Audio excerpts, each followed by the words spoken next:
Swayam Prabha. Digital India. Educated India.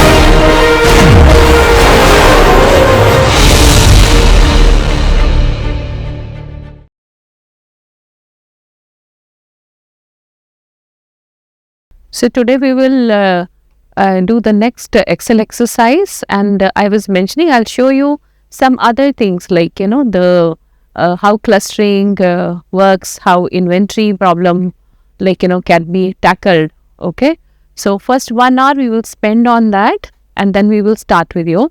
So so some of you might be wondering that we are not going deep into this Excel exercises. Okay, so as I was mentioning, just take this lectures as a starting point, right? At least now you have got an awareness that there is something, some tool in Excel which help us in optimizing the problem.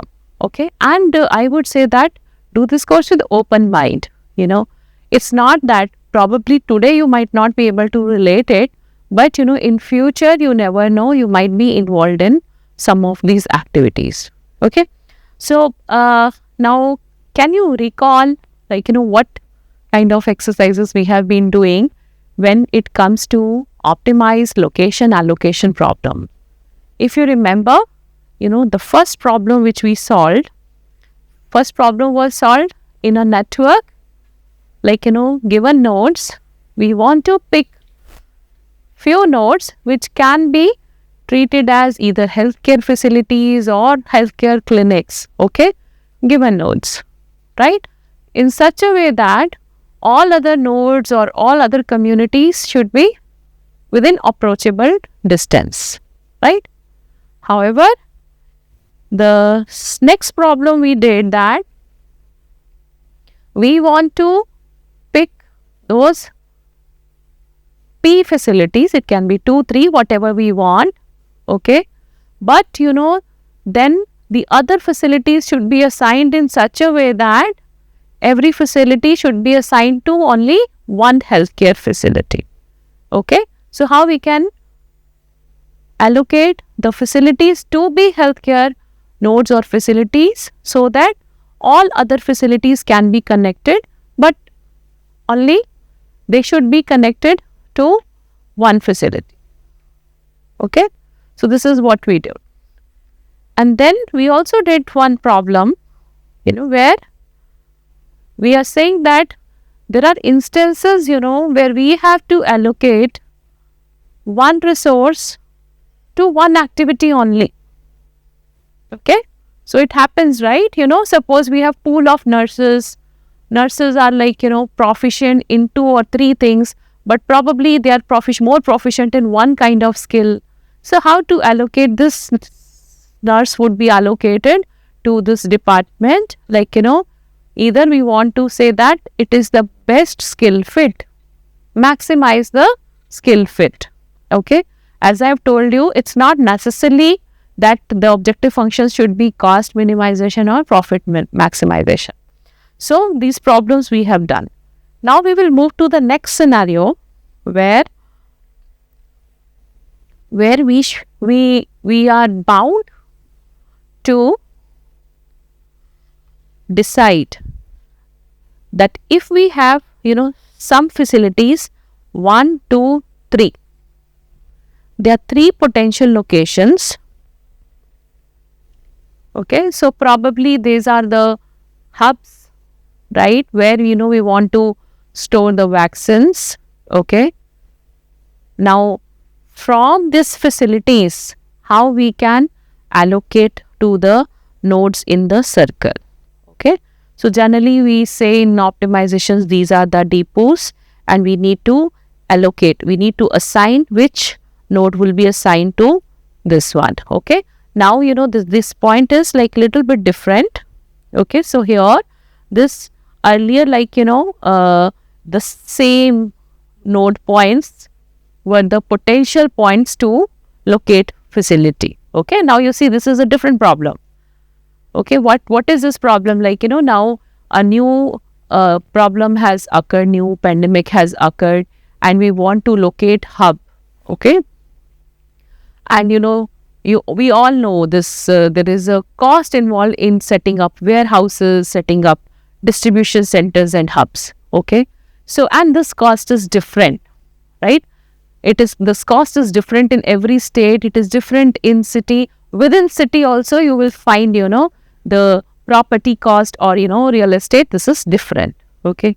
So, if we have, 3 potential locations which can be treated as hubs. Okay. For example, location 1, 2, 3.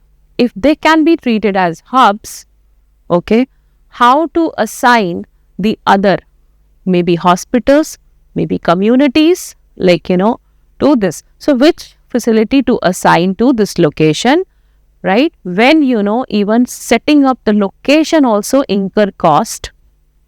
Number 1, which we call it fixed cost. And, it has some limited capacity. Okay. So, that, based on the region, we don't know whether we will get small facility, big facility. Okay. So, we have a problem where, each location incur different fixed costs, and at the same time, the capacity of these locations is given. Okay. And now, when we say capacity, right, at the same time, we have to connect it with demand too. Okay. So, first of all, where these facilities to be allocated to this hubs or depots, where these facilities are located, right, and what is their demand, right? Yesterday you did all that analysis. Okay. So, yesterday you said we will be having these tools, like how, we can ensure vaccine shortage is not there. Okay. So, how we would ensure that now, how we would quantify it, right? If we will have the demand from all communities known, okay, and we have a potential points, this depots, okay. Now, we want to first know, should we operate all these 3 facilities? If we will operate all these 3 facilities, what is the cost of setting up? Now, this is a new cost coming. Okay. So far, what cost we have considered from depot to this point, what is the cost of transportation, right? That is called variable cost, because that cost varies with the number of units we are transporting. Okay.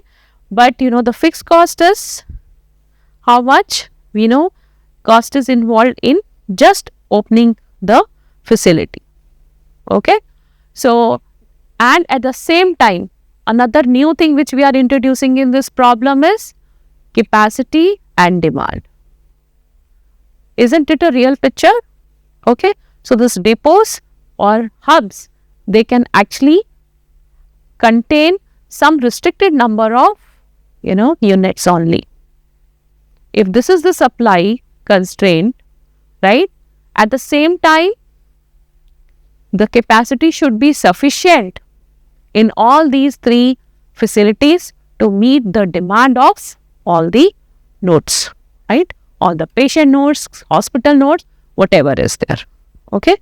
Now, I'll just show you the formulation, because things would be now self-explanatory to you. Okay. So, now you tell me, what is the second term? We have already done Cij, Xij. What is the second term, Cij, Xij? You can use this one. What would be C11? What is the figure? Give me the numerical value C11. 4, right? So, 4. If location 1 will be chosen as depot, okay, what is the cost of transporting X11 units from location 1 to D1? And now expand it. This is simple, right? Very good. You know that now. Correct? The second term is done. Now, look at the first term. Any guesses what first term is dealing with? See, Yi. Yi, how we define? 1 if facility is located in I. And I represents the location. This is I. Now, any guesses what is this cost? Fixed cost of opening that location I. Okay. What is F1 here? What is F1 numerical value? Can you tell?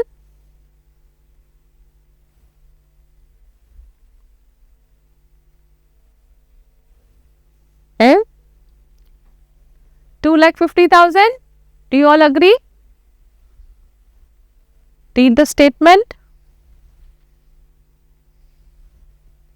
Do you agree? Facility 1 fixed cost is? You all agree that? Okay. What is fixed cost for second facility? F2? Right. Okay, now you got it. So, what does this say? That the objective function is to minimize the total cost.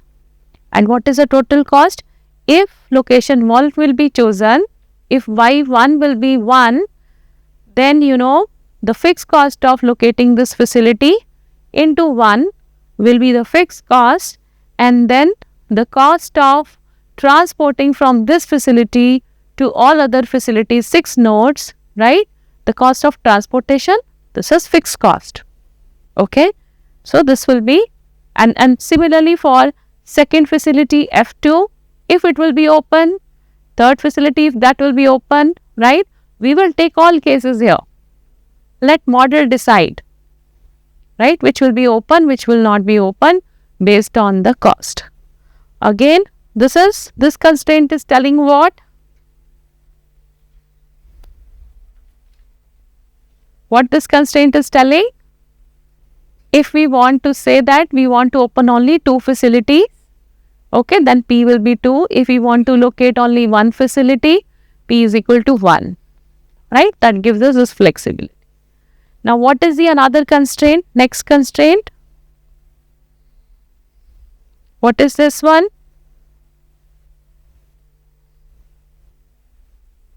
Our I is location, our J is demand node.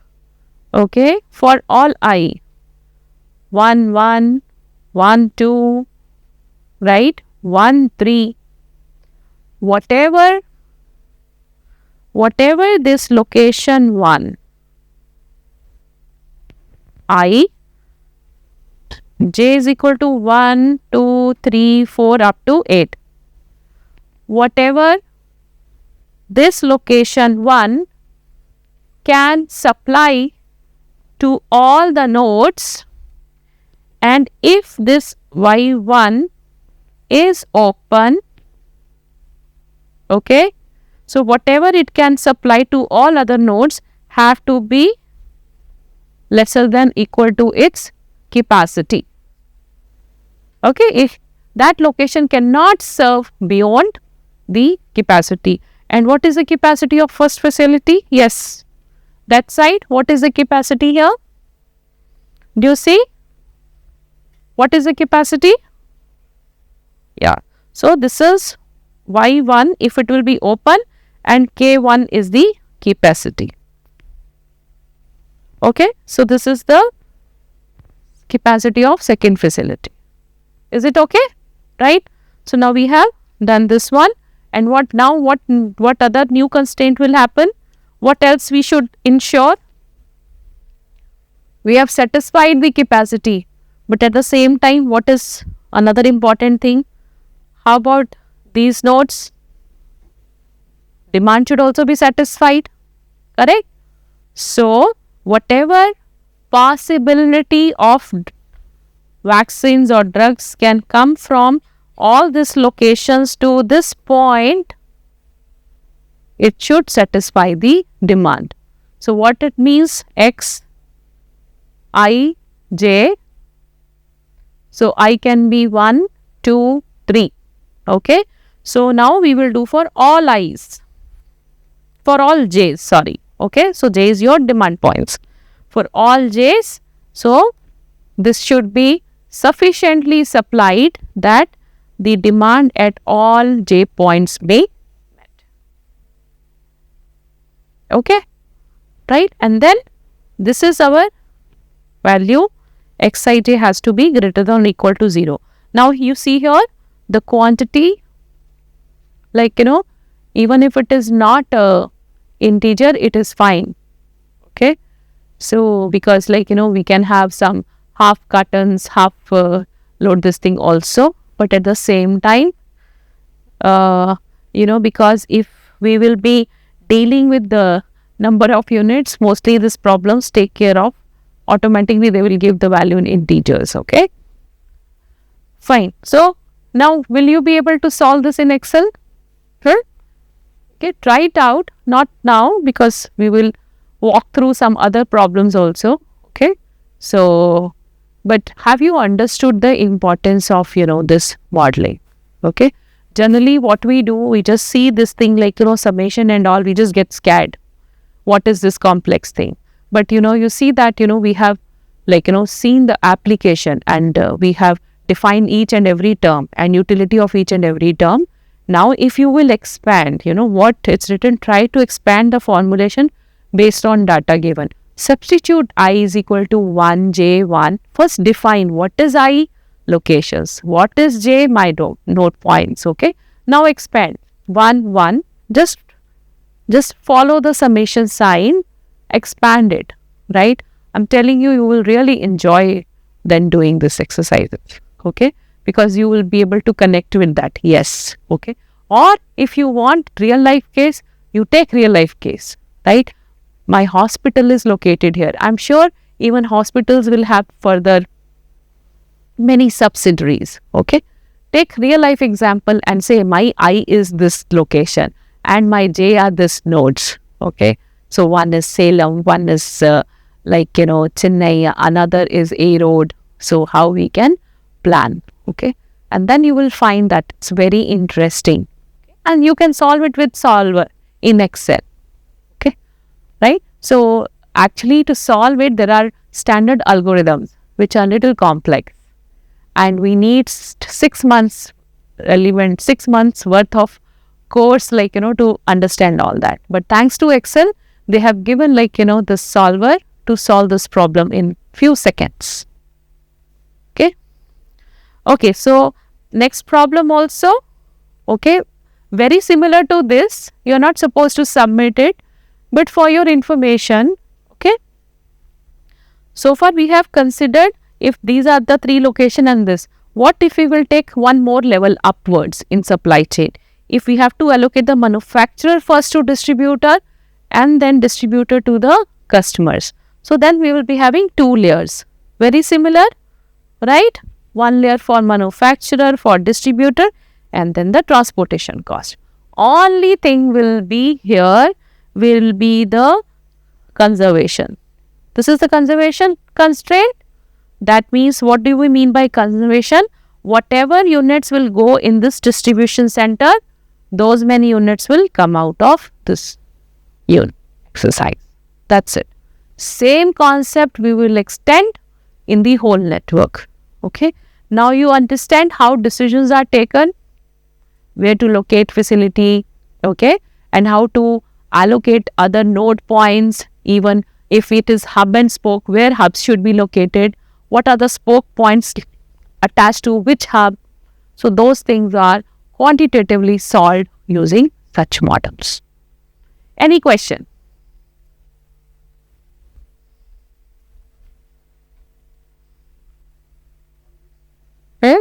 Any question related to what we have been doing since morning? Pardon?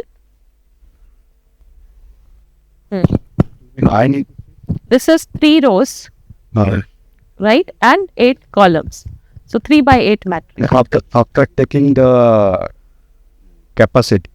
Yeah, capacity will be, After taking the fixed cost. yeah, it will fixed be- cost is applicable only to the location, this depots. My demand points are known to me, okay, right? So the fixed capacity I need to manage at the hub points 1, 2, 3. So matrix will be 9 into 3.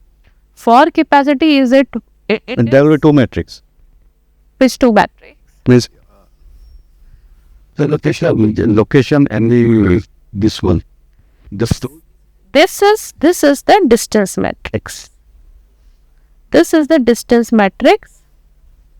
We need to combine Huh? the location, the distance matrix. I'll tell you. So how much, there will be another vectors coming. Okay. One will be like, your location. So 2400 and again 30.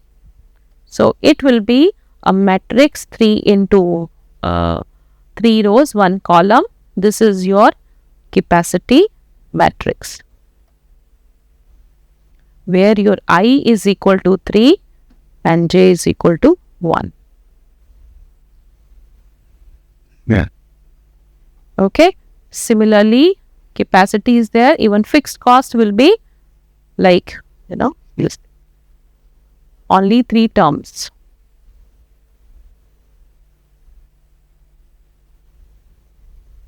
We will try. Yeah. See, that's what I'm telling you. You don't need to submit this one. This you can try and submit, right? The third one, right? We will show you the Excel also. Sujan will show you 12:30, 12:30 for 15 minutes. We can show you the Excel exercise, which you can do along with that. But, you should understand the concept. Okay. So, what has to be multiplied, that you should be careful. Okay. For example, how much? This is our typical CIJ. Okay. Now, in Excel, when we will do, in Excel, we will have a similar 3 by 8 matrix for Xij, X11, X12, 221, X31. Likewise, which we will put 0. These will remain same. Okay, because how much would go from location 1, from this to all locations, that will remain same. Okay. Now what we will do, we will actually define in Excel row vectors. Okay. For example, one row vector we will be having for fixed cost. Fixed cost is let's say 25, 24 and 30. So the zeros you can add. Okay, we are just taking this initial one, right? 2,50,000. So this one. Okay. Now this has to be multiplied by, if Y1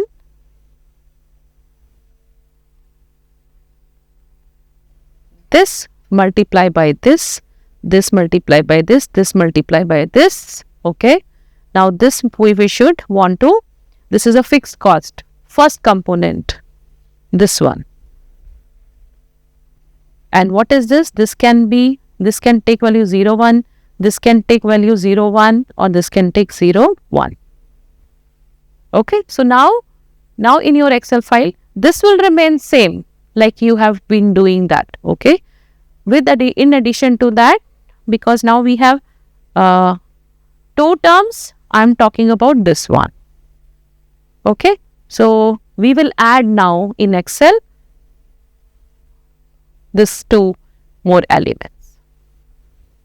Similarly, for supply and demand constraints, we have to see capacity and demand. So these will be the 2, 1. So try it out. Okay. Now you got that. Now you have got some hint how we will do that. You have to create more rows now.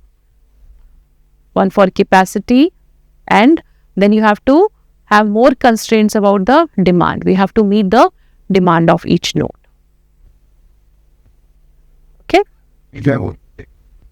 P, it's totally up to you. In fact, you do this experiments. If P is equal to 1, the cost will shoot up. If P is equal to 2, P is equal to 3. With P3, fixed cost will shoot up, right? Because it will be costly affairs to have, 3.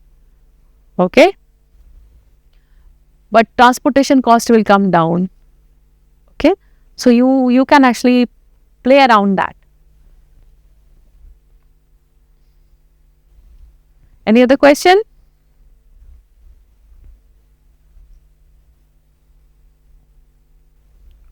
No more question?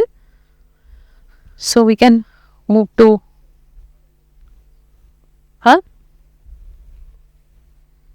this one? Okay. So, initiate the population element first. You can find it through the Annotation.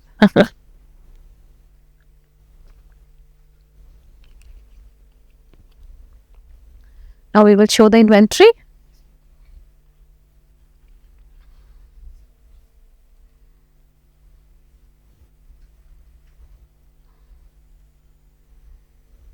Okay. Now we will switch the channel now. Now we will see how inventory is viewed. Okay. Right. So again, I'll just give glimpse of how inventory is managed, and for that I have taken help of OpenAI to create the example, because to create hypothetical example I needed support. Okay, so I've taken that. So this thing is what happens, we all deal with. Can you give an exact figure how many SKUs? What is SKUs? Stock keeping units. Okay, so stock keeping units. So how many stock keeping units you have been dealing with? Can you give the exact number, or something more than that, or verify whatever is written, is it correct? 100 of categories, and within categories there are so many stock keeping units. You all agree, right? There are tens of thousands or hundred of thousands SKUs one has to manage. Now, how to keep the optimum level of inventory of each SKU? How to decide, when to replenish, when not to replenish, right? And at the same time, each SKU varies in terms of price. Some are high price, some are low price. They all have different expiry rates, different regulatory requirements, and even demand is varying. So, variable demand for each category. Right now, how you are doing it? Because if you are already implementing something, we can skip that here. So what do you think? How you are managing lakhs and lakhs of SKUs? Any guesses? by bar. Barcodes is you receive it and you do it, but how you decide how much to order which SKU? How this decision making happens? Can you use mic? Yeah. Madam, we do some retrospective studies, like a 6 month or 1 year of inventory study. Then we take an average of that. We put 20% extra in case of any emergency, and we then put a demand. Okay. So now, if you take average of it, are you not facing real time issues, that even despite taking average across 2 months, 3 months, 5 months, 6 months, right? Sometimes, you deal with lot of stock of one particular SKU. At the same time, another SKU will be in short. Have you ever encountered these situations? Every day, correct? Every day, so why this happens, because we think that, we have forecasted based on last month's this thing, and if we are doing forecasting, we have got data for last few months, we will take average and problem is solved. Okay. The intention is right. Formula should also be right. Okay. But which SKUs to consider? There you have to pay attention. A category, right? What is A category? Valuable, right? So how it's a good, because there are so many SKUs, and we won't advise, to go to that granularity that, you manage each and every tablet, correct, to make inventory decision. Better to classify, categorize, classify your anything you have, tablets, any chemical or any equipment, anything, classify them. Okay, classify them based on some common attributes. Okay, based on common attributes, so that I should have the right strategy.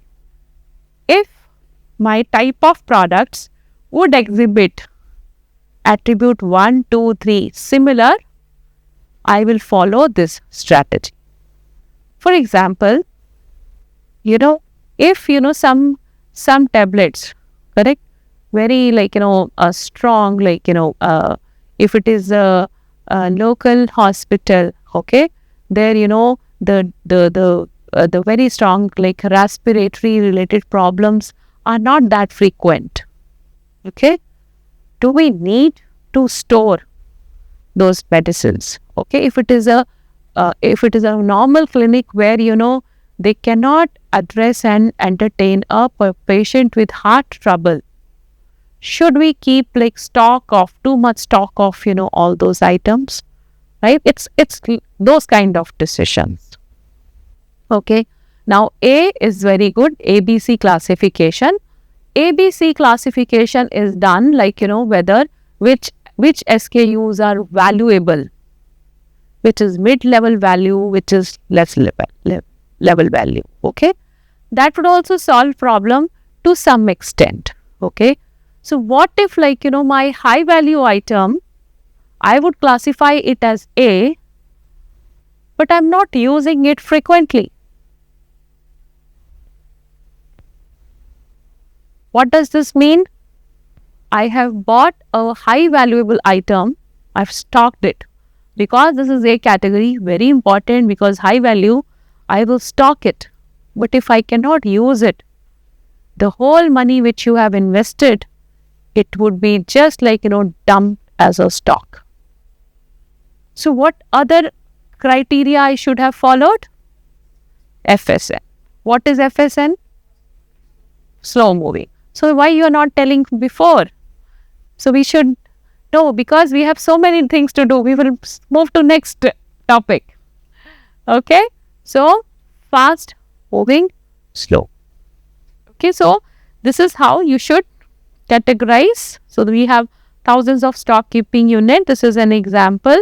So one criteria which you can have is demand or consumption value, which is ABC, high consumption value, moderate consumption value, low consumption value. Okay. Another criteria should be cost also. High cost, medium cost, lower cost. Okay. So this is cost of storing, right, the inventory. And third is fast moving, right?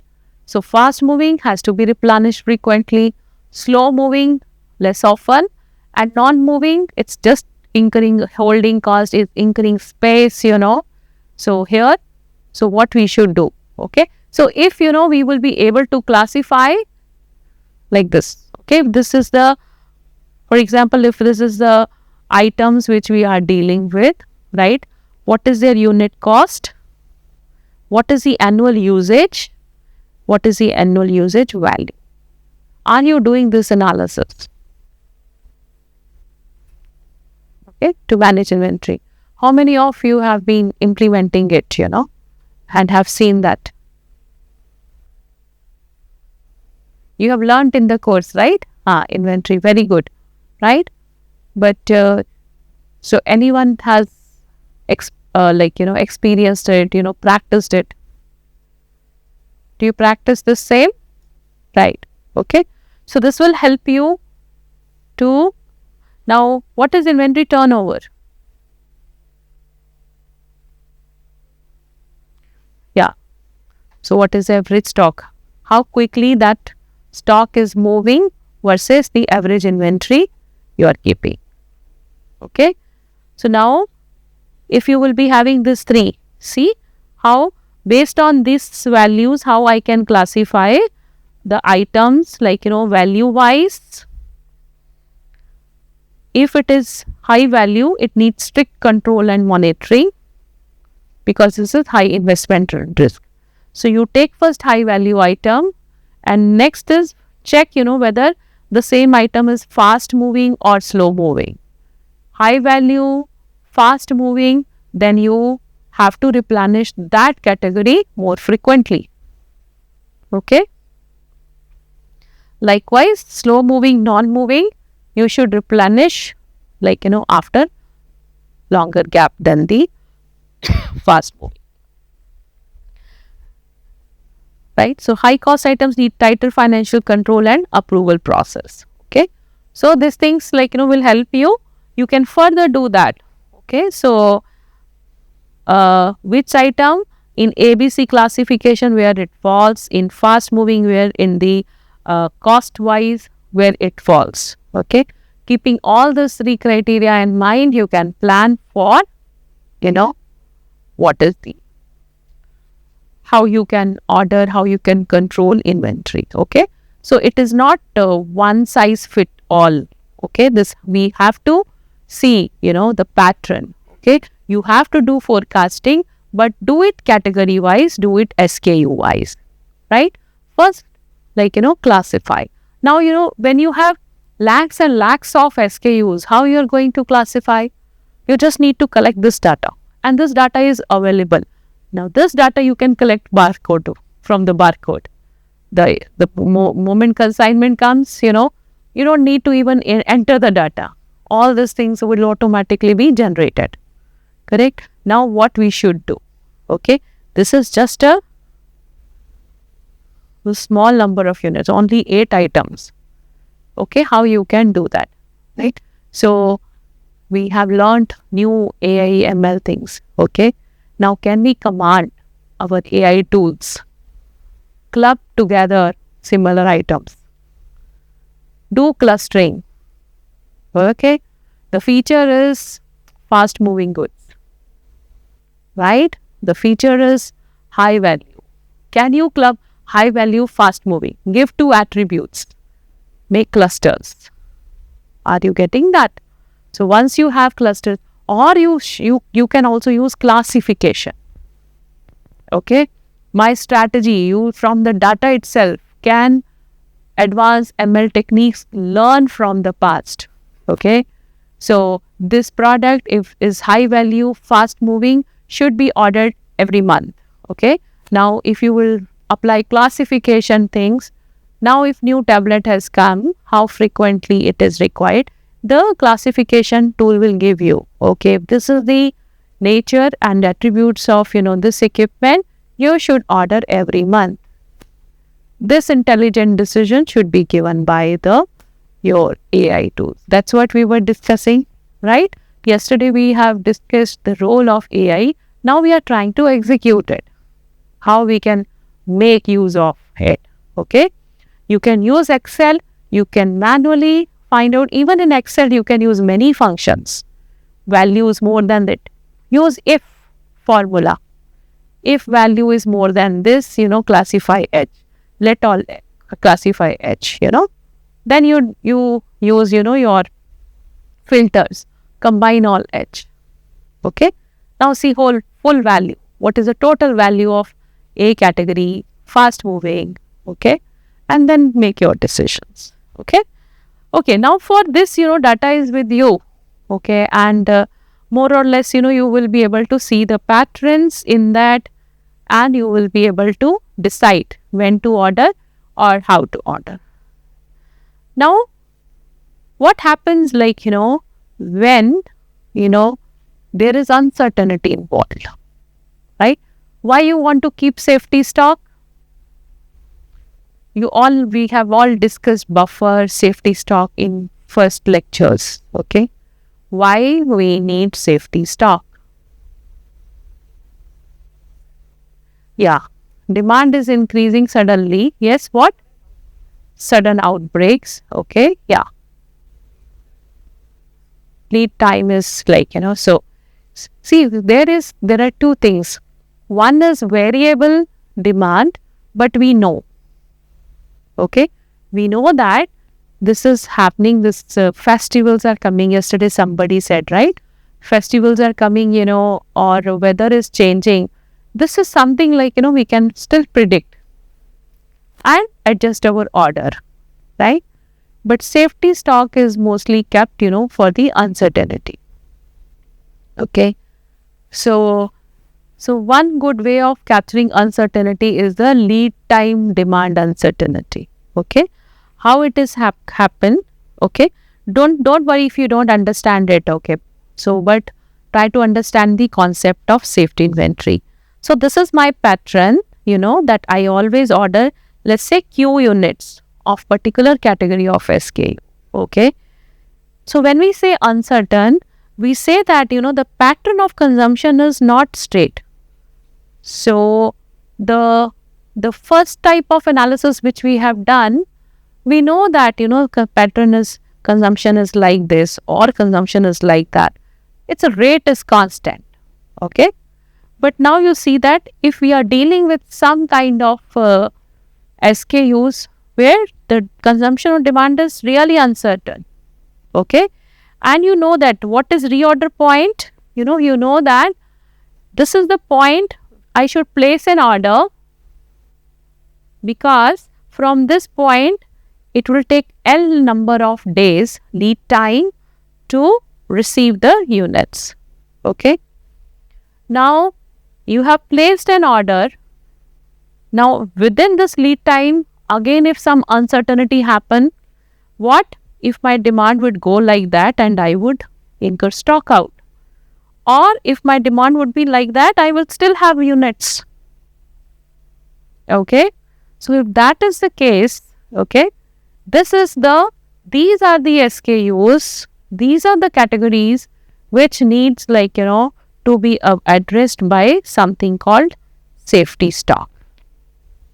Okay. So what generally we do, we say that, so what is happening to the demand or the consumption during lead time? During lead time, my demand, this pattern, I will plot it as a normal distribution. Okay. So this normal distribution, so what I would suggest, normal distribution, so the average demand, the normal distribution, the middle point is the average. So the average demand, I know that it would be average demand, but this portion, when this will go out of stock, okay, this is measured. This area is measured if this whole area is alpha, right? Normal distribution is nothing but this is the area under the curve. This area is called alpha as a service level. If this area is service level, 1 minus alpha is my stock out. Okay. So at what point, now you see that many stockists, they say, I give you service level of 95%, 98%. What is that? From where this magic number comes? So this, they say, I'm going to cover 97% of this area, alpha. That is your service level. Okay. If I want to give more service level, I'll push this distribution up. I would say, no, I will keep safety stock up to this. I will cover 99%, 99.2%. Okay. So now what is safety stock? So this is average demand. So safety stock is determined as the Z value. What is Z value? This point, the standard normal variate. Okay. Against this area, Z value and the standard deviation of demand during lead time multiplied by square root of lead time. This gives me the safety stock. Okay. So this whole area, how will I determine the Z value standard normal variate for this area, what is the Z value? Standard normal variate, my standard deviation of demand during lead time, and square root of lead time. So this is how we determine safety stock. So Z is determined by alpha. If alpha percentage, what is the Z value against this alpha percentage? Alpha gives us the service level. Okay, right? So if you don't understand the maths behind it, don't worry. At least you know that to compute safety stock, we are capturing the uncertainty in the consumption data. You should understand that. Okay, so all SKUs, they don't require to keep safety stock, right? If I know the pattern, every month I'm consuming this many tablets, so why should I keep safety stock? I will adjust my reorder point. Okay, I will adjust my reorder point. I will order. I know it takes, and lead time is also assured. Okay, or if you know your warehouse is close by, right? The moment your inventory will be like it's going to finish after 2 days, you know that after 2 days it would come, right? So, you know, on day 1 there was some debate on just in time also, JIT and all.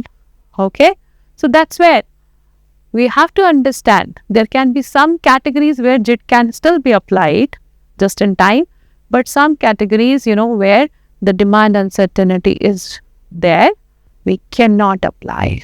Okay, try and understand, you know, the behavior, the pattern of, you know, the SKU, the category which you are dealing with. If it is stable, even if it is like, you know, you say festival is coming, this one, even if demand is varying, but I know that, I will account for it upfront. Okay, but uncertainty is something which is like, you know, if it exists, we will use the safety stock. Okay, so now you know safety stock, service level. Generally stockists do, oh, I am providing 95% service level. This is my inventory level for the 95%, 96%. Okay, so mind it, even safety stock, it's uncertain. Many a times, like, you know, the safety stock is also like, you know, incurring cost. What if, like, you know, that some period demand won't be there? Then that safety stock will be holding inventory. Okay, so this is about the inventory problem.